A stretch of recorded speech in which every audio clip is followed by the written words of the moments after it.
Okay, welcome. That was a little problem narrowly averted. And I think there may be some more people coming. I may in fact go back and check that other chat room at some point. But welcome back, all of you, to Conversations in Online Teaching. We had a little online confusion, but we worked it out, and now we are all together. I'm so delighted to see you all. I think you know, my name is William Cuskin, Associate Dean in Engineering for Digital Education, and we have been having an ongoing series of conversations around online teaching. And the way it's worked is we've had a speaker who kind of brings us into a very specific issue, like recording lectures or creating lectures and assessments. And we've let that branch out into larger issues of online teaching. And I've learned a lot in every one of these sessions. So I'm looking forward to today because I intend to learn quite a lot. Today, we have Juliet Gopinath, who is the Alfred T. and Betty E. Look Endowed Professor in the Department of Electrical, Computer, and Energy Engineering, with an appointment in physics as well. Juliet runs an optical and photonics group. She is the author of 3 courses on Coursera. And these courses are light emitting diodes and semiconductor lasers, nanophotonics and detectors, and displays. And what I want you to realize is that, as far as I understand, optics is so complicated that even engineers who I am quite impressed with are daunted by the kind of math and the kind of thinking that goes into optics. So Juliet has taken what I consider the most high level of engineering and put it on Coursera successfully. So Juliet is going to talk to us today about creating video content in the Lightboard studio, which is in engineering. But I want to underscore that there's a kind of amazing ability at work here, not just to produce courses, but to produce tremendously complex courses at a scaled level of education. So my goal here is to follow Juliet and to just appreciate what she's done, but also to look as this conversation develops to see how we can consider maybe the limits or the frontier of complexity in online education. So I've talked enough. Juliet, let me turn it over to you. I'm going to stifle myself and let you take over. So thanks for that nice introduction. I was actually just battling a few things. So like none of my links in my course were working. I can't get my Zoom background working, so you get to see my messy office. But I think it's okay. I don't think there's anything too incriminating in there. But thanks so much for the introduction and the opportunity to speak. So I can tell you, so I took the liberty of modifying my title just slightly. So I'm going to talk today about creating video content in the Lightboard studio and beyond. I think I probably have about 20 minutes of material, maybe 30, and then the rest I was hoping to open for a discussion. But in the spirit of being lively, I wanted to point out that Sir T. Madhura Rao is actually my ancestor, and that one of the things he did is that he advocated for female education and social reform in the Indian state of Kerala, which is considered to be like one of the most progressive states in terms of having compulsory primary and secondary education, and those decisions were made like pretty early on. So if you haven't guessed, I'm a 5th generation engineer. My dad's from India, and you know, I started putting this Coursera course together and rapidly found that it's actually quite difficult, right? And it's taking a lot of time, and there were a lot of things that happened. And so I really had to think about, well, like, why am I doing this? And really, to me, it's about giving back. And, you know, I had a lot of opportunities, and my life has not been that hard compared with other people you talk with. But I really think this ability to make a course accessible to people who may not otherwise have this opportunity, particularly women in India, is important. And I think it really gets me out of bed in the morning, as well as being able to help our non-traditional students. So that was my motivation for doing it. And it probably William did not expect me to start with a slide about my ancestor, but I'm really proud of my ancestor, and he was knighted. So there's some distinguished roots there. This is a screenshot of my 3 courses plus the sandbox from when I started. And I have to say that, you know, of the projects I've undertaken at CU, this has definitely been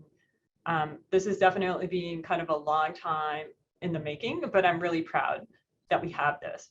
And I would also say that, you know, when I came to CU in our in electrical engineering, we are allowed to teach a course in our area. And so a lot of people will make up a specialty course. But when I got here, all the things I wanted to talk about, there were already courses there. So I didn't do it. And then my colleague said, hey, I've got this course. I think you might like teaching it. So I taught it a couple times, and I really just fell in love with it. And that is this active optical devices specialization. And just, you know, a brief overview. I know we have people from kind of all different disciplines, but the course is really focused on 3 main areas. So one is light sources, and specifically semiconductor light sources. The second one is looking at nanophotonics and detectors. So basically you have this light, so you send it through a communication system, you do LiDAR with it, and you need to detect it. So how do you do that? And then the third major area is looking at displays. So we wouldn't be having this meeting on Zoom if you didn't have, you know, a nice LCD screen. And so it's important to think about how does that work? And the idea was that after this course, people would really have the nuts and bolts to be able to design a fair number of optical systems. So that was the goal. So just to give you a sense, as I said, this has been a long time in the making. It actually started pre-pandemic.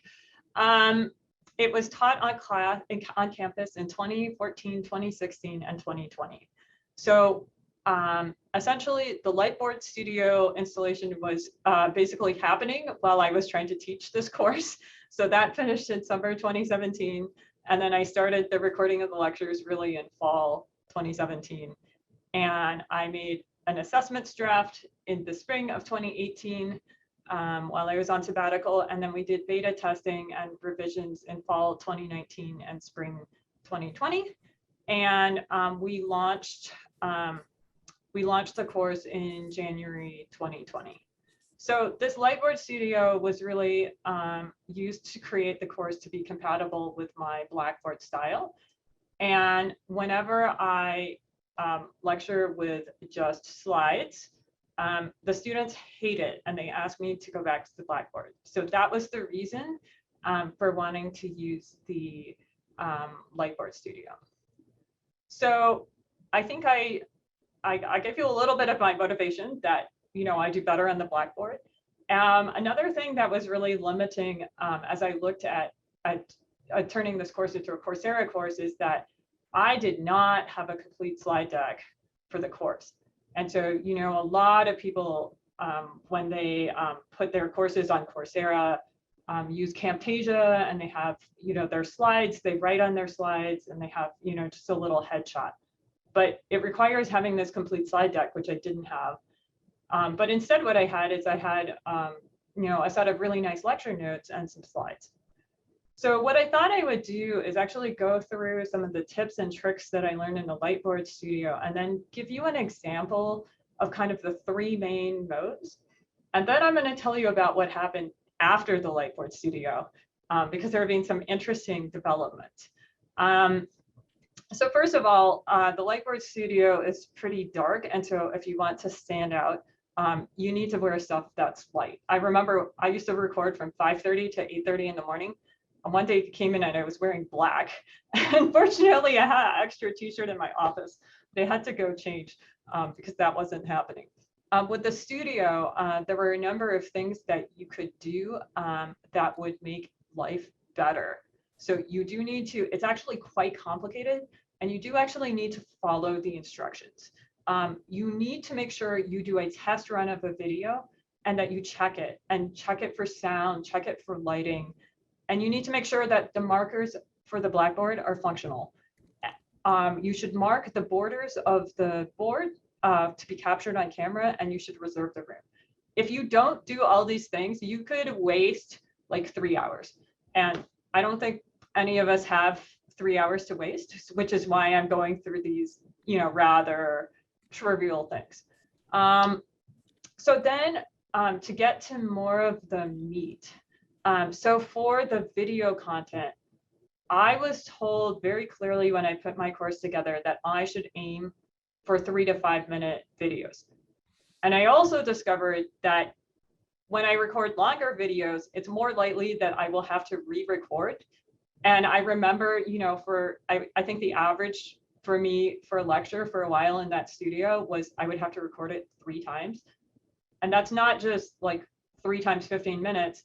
That's also like erasing the board and like resetting everything. So you're really looking at more like half an hour, which is really, really frustrating. At this point, I think I can walk into the Lightboard studio and I could probably record it once. Then another source of real pain for me, and remember, I was the first user of the Lightboard studio, is that we did not make choices to eliminate all video editing. So every single video I made had to be edited with a lead in and a lead out. And also we had trouble with the sound. So every single video, we had to reprocess the sound. And that was extremely painful.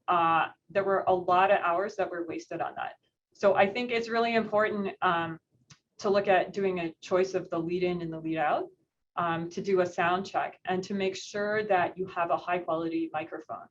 So this was actually a real source of stress for me.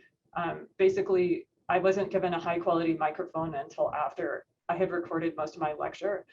And I had brought this issue up. And that was a shame because it ended up wasting a lot of time later. So I think if you can make these choices, this will make your life really easy and seamless. You need to make sure your slides have a transparent background, and you also need to invert your slides, but there's a simple command to do it. And then I think, I was told, right, and there was a big deal about this, about making these 3 to 5 minute videos because that's what the Coursera students want.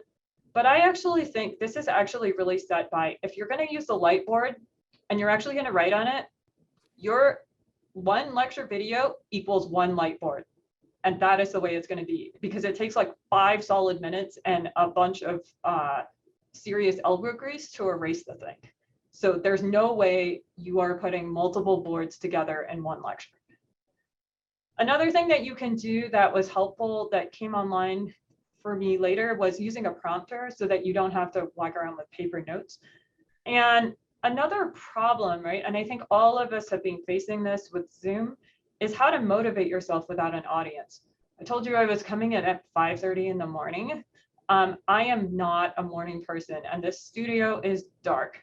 Okay, and so thinking about, like what kinds of things can you do to raise your energy level so that you are energetic when you're recording these videos. Another thing that I think really came to fruition during the recording process was just recognizing that no lecture is perfect. And so, for a while I was trying to record so that I didn't have any mistakes. And I realized that especially when I have a math heavy lecture, it is unlikely that I will either, it is likely that I will either say something or write something that is not strictly correct. And so what we did is we actually used the in-video question feature in Coursera to make corrections. And that worked out fine. And then the last thing I would say that's super important is if you're recording an entire semester course, these videos are large. And you might, as I said, when I was recording this course, I had to record probably at least 3 to 5 times as many videos as I actually needed. And so you have to have a place to store these videos. Like I had to delete them off my laptop drive because it was taking too much space. And then they were on Google Drive, and as we all know, Google Drive is leaving. So we had to move them. And there were many, many versions as we went through the editing. And so that was also like really problematic figuring out what needed to be saved. So, these are like mundane things, but I think they can actually save days of time. So what I wanted to show you now is I wanted to show you basically a video with just slides. And maybe I can just show you just a little bit. I think I might have to stop sharing and share my video because I had these as links, and then basically right at 3:58, I figured out that none of the links are actually working. So let's see what I can do. I'm trying now to get the sound, and then I will see if I can share. I don't know why this is, oh. There's a finite density of people, and that makes it and the total number of seats that needs to be inserted is much less than in the case of the double header structure. The gain unfortunately gets saturated when the first subband is full. And so to get more gain, you either need to use the next subband or go to a multi-quantimal structure. Actually has higher optical confinement factors without having the separate confinement layer. So if we think about a multi-quantimal structure that has 4 wells and 3 that. So I'm not planning to test you on that, so don't worry. But that is an example. That is an example of using the Lightboard Studio just to show slides. So it can actually be a really effective way to put together a lecture if you only have slides and you just want to talk about your slides. It's actually the most efficient way to use the Lightboard Studio. But this was something that, I had to figure out. And so I wanted to show you maybe the other 2 modes, but I wanted to know if maybe people had questions. Were you using a clicker there to bring the slides up? Yes, I actually had 2 clickers because I had a clicker for the prompter, and then I also had a clicker for the slides. So then let's go to the next mode.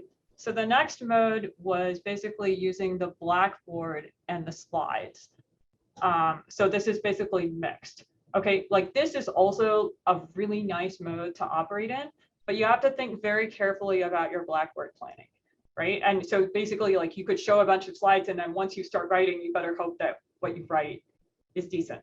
So I apologize for this. I had links. I'm gonna go back to the video and show you that.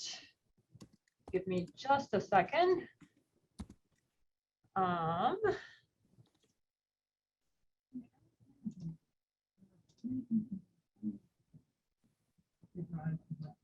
The first one is spontaneous emission. So in spontaneous emission, if I draw for you, here's my valence band, and then here's my conduction band, what happens is that there's an electron in the conduction band, and it transitions down to the valence band. The extra energy goes into creating a photon. So that's spontaneous emission. That is the process that is fundamental to light emitting volume, or LED. Now let's talk about stimulated emission. Stimulated emission is the process that dominates laser action. So here I'm going to draw for you my conduction band and my valence band. And so what happens in stimulated emission? It's like someone tickles your nose and then you see. Essentially, you have a photon which has h nu of energy, and then essentially it stimulates this transition from this electron down to this hole in the valence band. And what's emitted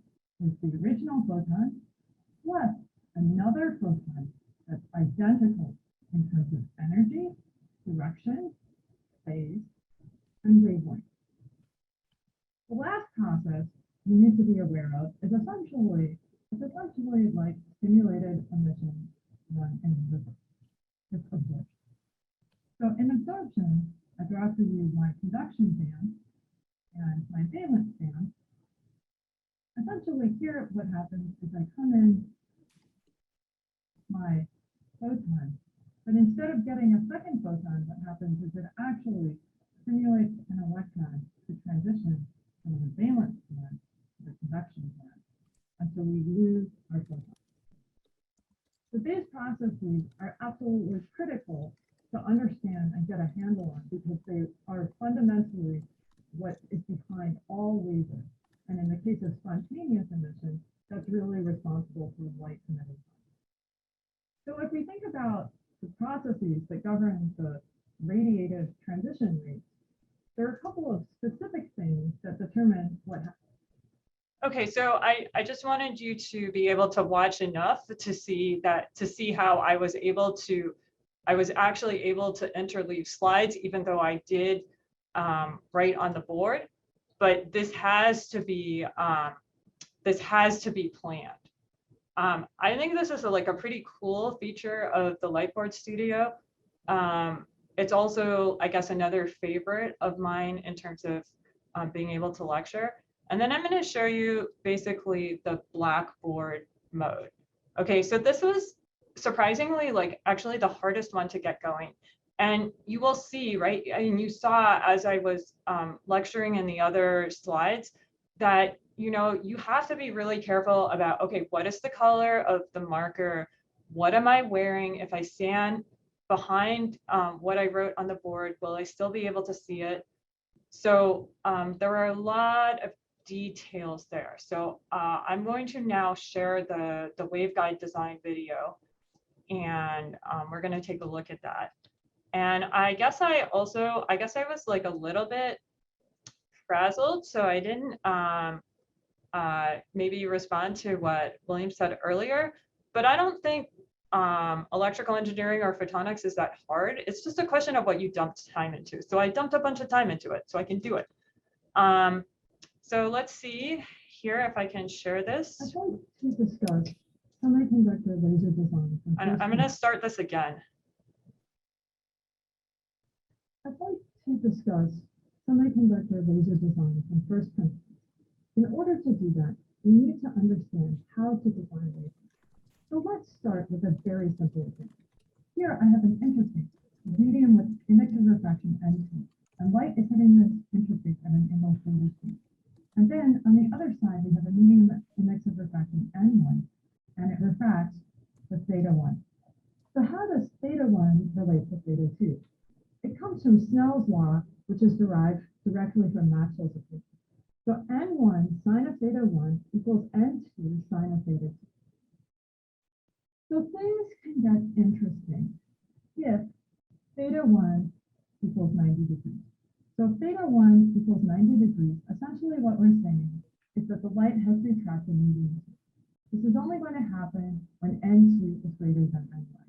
So if theta 1 is 90 degrees, then theta 2 equals what's called the critical angle, or theta 2.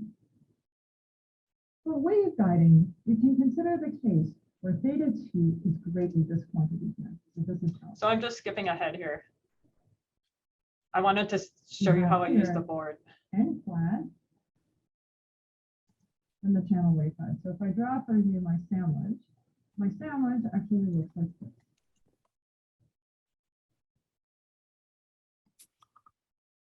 So this is N4. This is N flat. And this is N flat. So we have a slightly different configuration, but again, we can essentially divide this up into 3 regions, and we can simplify our problem to look like this. So here, in these 3 regions, effectively here, I'm going to have N effective dividing, and then I will have N effective for the core, and then here I'll have A affected for the timing.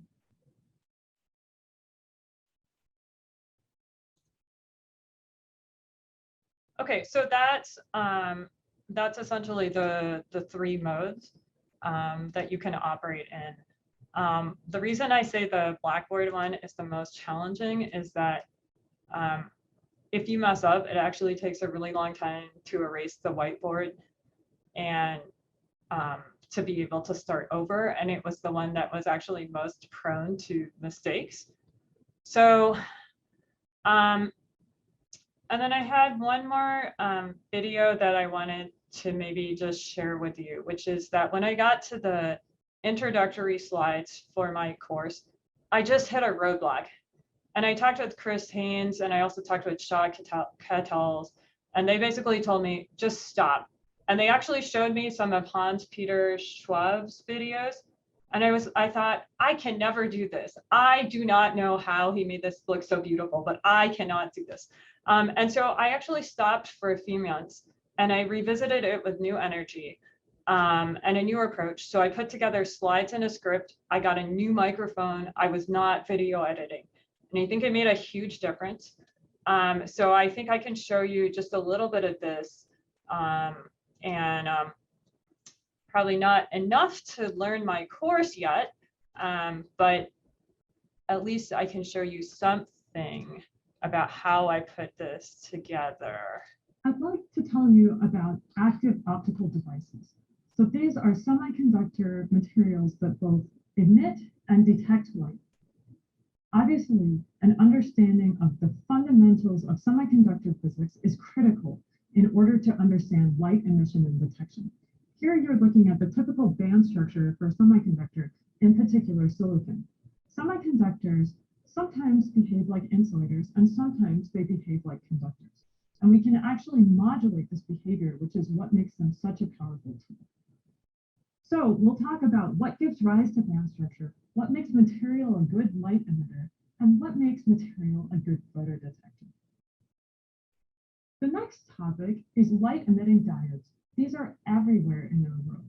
We'll answer key questions as how do they work? Why are they different than a laser? Why are they so cheap? And what are the problems facing industry? We'll also talk about the groundbreaking technology behind the 2014 Nobel Prize that Nakamura won for the blue light emitting diode. Next, we'll talk. All right, so that gives you a sense. Of some of the things that I did with the introduction. And I actually think I got really good advice in terms of just stopping and taking a breather so that I could put together something that was compelling.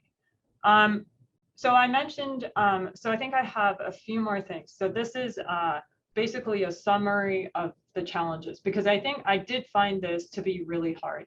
And it was really hard for me, I think, in part because I was the first person to use the Lightboard Studio, and so we ran into a bunch of problems. So, you know, the solution is to have nice equipment, to use these lead-in and lead-out videos and a remote start to eliminate video editing, that you plan out your board usage so you have one board per video, and, you know, thinking about the overall motivation in this studio that's really black. So the assessments were also another struggle for me. And I think working earlier with a beta tester and a facilitator to hone them, I think that would have helped a lot. One interesting thing is that I worked so hard on these videos, and I think they're pretty good, but it apparently was not enough for the students. And so we've been working through this with my fantastic facilitator right now. And so he's actually uploaded a bunch of my notes, a bunch of slides, and also recommended references. He told me that when he took the course, he bought all of my recommended references, and it helped so much. We were also told that we could not have a prerequisite for the course. This course is an advanced graduate course, and you really need to know something about semiconductor physics. And so we realized that we really need to recommend to the students that they take a semiconductor physics class. And then one thing that we're struggling with right now is that after all of that, we are having low enrollment. And this is actually a problem that's not just plaguing my course, but other courses. And so we've actually started a marketing campaign. So Coursera interviewed me for 45 minutes, and we're actually doing a webinar on April 1st with Erica Reed and also my facilitator, Chenning, and myself. So that's a summary of the Lightboard. But as I told you, there's a teaser in the title, which is Beyond. So I actually looked on my phone last night and I found this picture. It's like from a really painful time, but this is me in an N95 in a hospital teaching my class in fall 2020. It was really terrifying. There were a lot of reasons why I was there. But the point is, like with Zoom and a document camera, I could be happy. And, you know, I spent a lot of time in that hospital and teaching my class, and we got through it. I taught the semester this way. So one thing that was interesting that probably, you know, many of you know at this point is that the document camera was really a great way to replace the Blackboard and to lecture remotely. And the students, again, asked me for this kind of lecture as opposed to a slide-based presentation. So that was, you know, that was another interesting thing. Now we recently, so this was, I will just leave it that this was a really bad time in my life when this was happening. You know, no one was vaccinated. There were a lot of things happening. But we also recently had kind of another inflection point, right? Which is that the university went to mask optional. Okay, and let's just say that I am aware that not everybody is comfortable with this, including myself. And so it turned out that I am teaching in a very special classroom. I am teaching in a classroom that is distance enabled. And this classroom can record off the Blackboard. So I am so happy. I have two technology co-pilots who are manning the cameras during lectures, zooming in on my Blackboard. We have course capture that posts all of the videos, and we have Zoom running simultaneously, even though it's not necessarily super espoused by the university. And I don't have to modify my lecture style to record at all in this manner. And I think the fascinating thing about it is that if the university had not put us in this situation where maybe not everybody feels comfortable with the decision, I probably would have never looked at this in the classroom. But it turns out that the professor before me was recording this way, the professor after me is doing that. And so basically I put in a request to OIT, and within one day there were 3 people helping me to do it. And so I just wanted to point out that these are also options. I will say that in fall 2020, I spent 1 week not teaching my class and had another professor lined up to teach it, and then came back and taught the whole thing. So, the summary here is that there are many, many good tools for recording online course content, depending on what you want. You know, there's the Lightboard Studio, which is really nice. It's complicated. There's a document camera, and then these classroom capture services. I've never been able to offer my classes distance because I have always written on the Blackboard, and I didn't want to write in an iPad. I must be somehow old-fashioned. And I'm so happy now because now I realize I can run my fall 2022 class distance, and we're going to do that. And the keys to success are really understanding the pros and cons for each method, reviewing the work carefully, assembling a support team for technical and delivery issues, balancing the slides and the board work, and working with a facilitator and beta tester. So I have a slide of acknowledgements, and I just wanted to acknowledge the EE department. I wanted to acknowledge Bob Erickson because he got me initially interested. I also wanted to acknowledge the fantastic IT support I had from Grant Matheny, and also from Chris Haynes and Shaw Kettles, and also for Juan Park, and in terms of inspiring me to teach this class. And then I also just wanted to acknowledge my dad.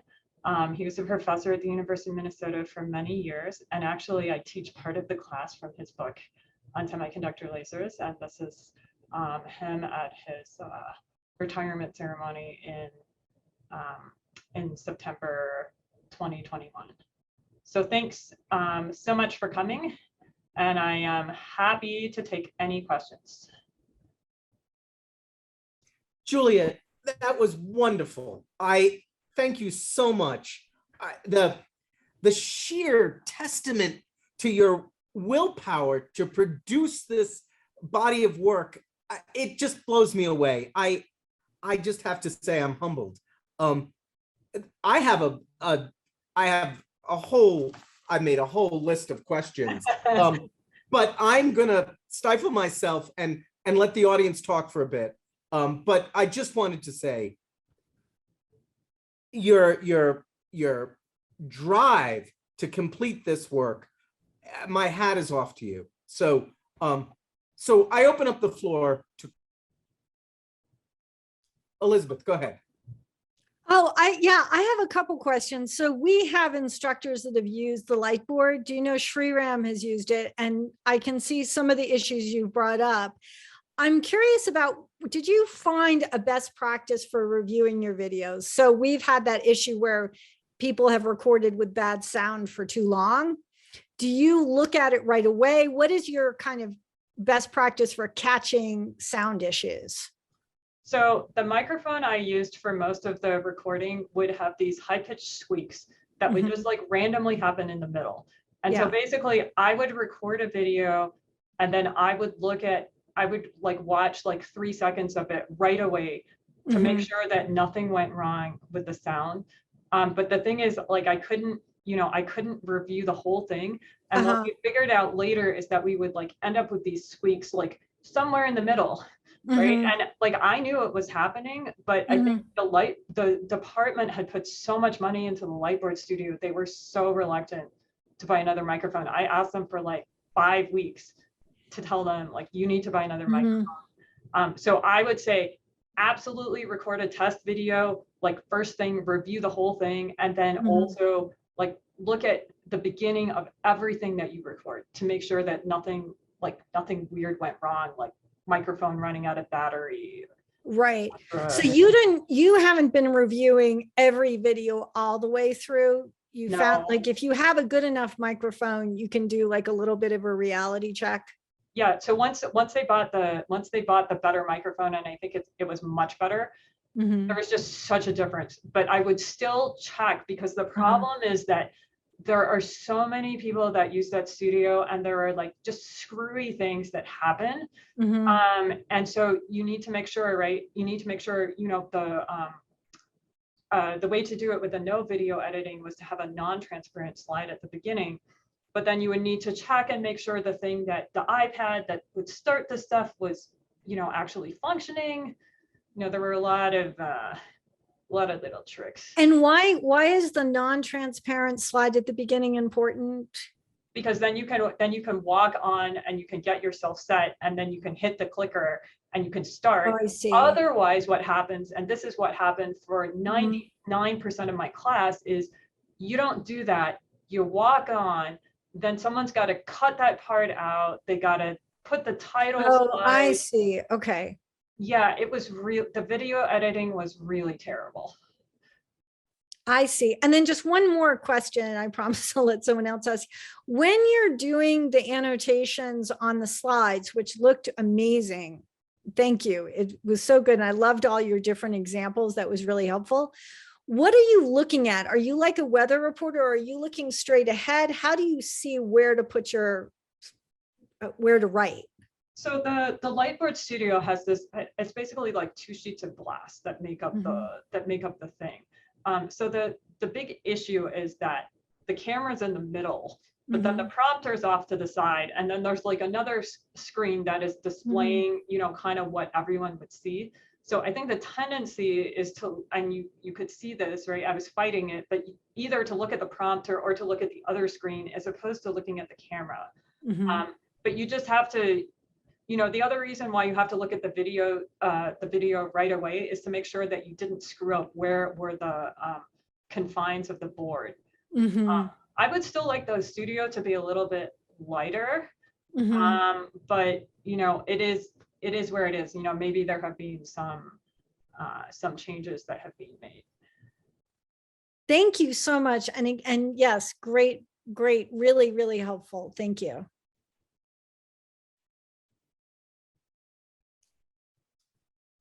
Other people. Juliet, you indicated aside from the lead in and the lead out videos, you mentioned a remote start. What is the remote start? So basically there's an iPad that's in the studio that I could basically like balance on some books like right off screen, and I would use that to start the video. And so I would have this like basically non-transparent slide, then I'd hit the iPad, start the thing, walk on, and then hit the clicker that would then allow me, then would provide the transparent background and allow me to start lecturing. So you're doing all of that by yourself. You're always recording on your own? Yes, and I think the no video editing, I think that is just so awesome. I think it took us about, I don't know, maybe I recorded most of the lectures before we got to that point. Grant did sit in the studio with me maybe like once or twice at the beginning and helped me a bunch, but then yes, you know, the sheer amount of work. So I see there's a question in the chat about who was doing my classroom capture, and it is John Asbell's team. He's really amazing. So, Juliet, was the end a kind of statement that in the future, if you were to do this again, you would use the distance-enabled rooms? Was that where you were going? That after this kind of incredible effort with the Lightboard Studio, the distance-enabled rooms seem like a godsend. And it almost seemed like what HP does, that he does his distance lectures and then has them edited later. If you were to make more, would you go back to the Lightboard Studio, or would you use the distance-enabled rooms and your work on the Blackboard and then parse those into smaller units? So that is a really interesting question. I think what comes out of the Lightboard Studio is a little bit more professional looking, right? Especially when you especially if you are just trying to do something that's really low time in terms of you're just going to stand there and you're going to click through slides. I think you can produce a really just like sharp video about what's going on. I think if I was to make another one of these courses, I would have to think long and hard about that. And I think I would actually maybe need to get some feedback from others who have made Coursera courses and also students as to what they think is important. Because, you know, you hear this time and time again as a faculty, don't spend like another 40 hours making your slides perfect because your students don't care. Please don't do that, right? So many people have said that to me. And so, you know, I don't know. I have to think about it a little bit. I know. Go ahead. Oh, I can't think of his name now. He's a famous computer science guy who came and gave a talk. I think he's at Princeton, and he wrote all the computer science books, and he has some famous videos, and I'm just blanking on his name. He had made some amazing videos, and he said they put in about 100 hours per hour of video. I mean, I don't know how many of you have seen the video that came out for the International Women's Day. So there was there's a videographer who interviewed a bunch of us, and then he put together the most amazing video. I think it's one of the best. I think I'll try and find it and stick it in the chat. Mm-hmm. I think if you want to do something on that order, like you really need some help, right? If you're trying to record your class in the Lightboard Studio in a manner that you think is good enough, you know, then, you know, maybe you can do it by yourself. So I think it really depends, like, what is it that you're trying to accomplish? you know, what audience are you trying to reach? And that determines kind of what, you know, I think what should happen. So I think that's, yeah, I found the video. But if you want to see just like superb, yeah, it looks like Ariel got it. Superb video production. I think it's one of the better ones. But I think, Julia, you know, you kind of hit on an interesting point, and it's really that the video production aspect of all this and the amount of effort it is, right? I mean, I've gone to sort of one of my courses, flipping the classroom, and pre-recorded the lectures and tried to break them down into 15-minute chunks.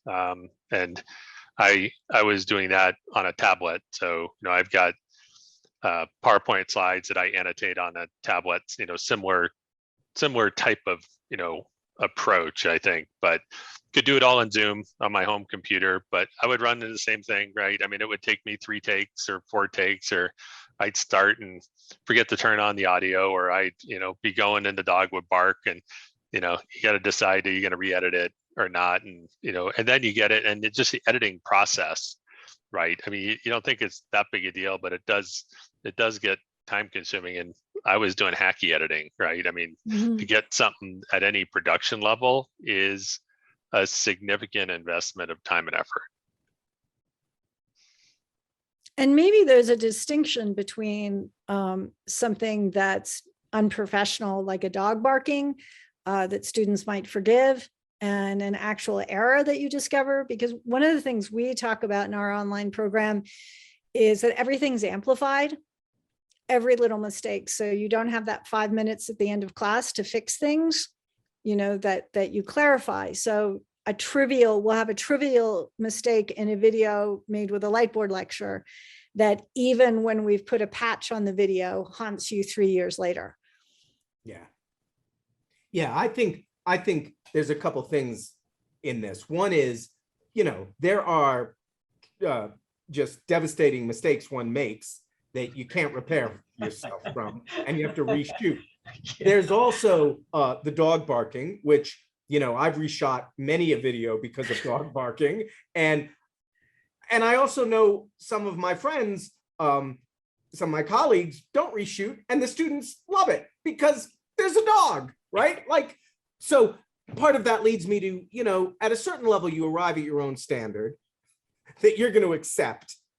And I think that that standard's fine. We don't need to imagine that we're shooting a Martin Scorsese documentary and that, you know, the camera has to be a certain way and the lighting a certain way. I don't think there's any real payoff educationally for that. So I do want to say I'd like to have William introduce all my lectures. That would be wonderful.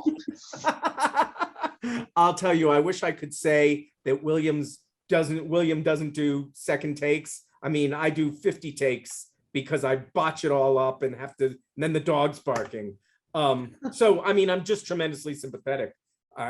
You shouldn't, you know, don't talk to Scott Millspaw about where my MOOC is, because it's taking me forever. So I guess we're coming to the end of time. I guess, Juliet, there's just so much you gave us here. I'm so thankful. I mean, one is the amount of work and the very pragmatic tips you created. The second is this very elusive ending, I think, about the possibility of rethinking the Lightboard studio in the distance rooms. I think that's amazing. And I also think you gave us an elusive, the document recorder as miniature Lightboard studio. That too. But I loved where you began with the power of enabling access across the globe. And you ended with your father's textbook. And in a way, you've created your own 21st century textbook that delivers the knowledge in a different way, right? It's not something you read, but it's something you experience. It's a 21st century textbook of your discipline. And I just wanted us to recall that the bigger picture in this whole thing is enabling educational access. And Juliet hit that hard in the beginning. And that's why I'm doing this. And I hope it's apparent to all of you why it's worth doing, because we possess a tremendous amount of knowledge, and that knowledge needs to go out into the world. So I thought that was just super powerful. And I thank you for giving us this discussion, Julia. It was great. Does anyone have a closing comment they wanted to make?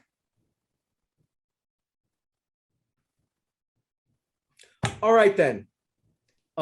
If you are home, it is time to get the fire going because the snow is coming down heavily here. If you are not home, then it is time to think about the four-wheel drive mechanism in your car or driving really slowly because it is very slippy. Thank you all for coming. Excellent. Really wonderful. Onward.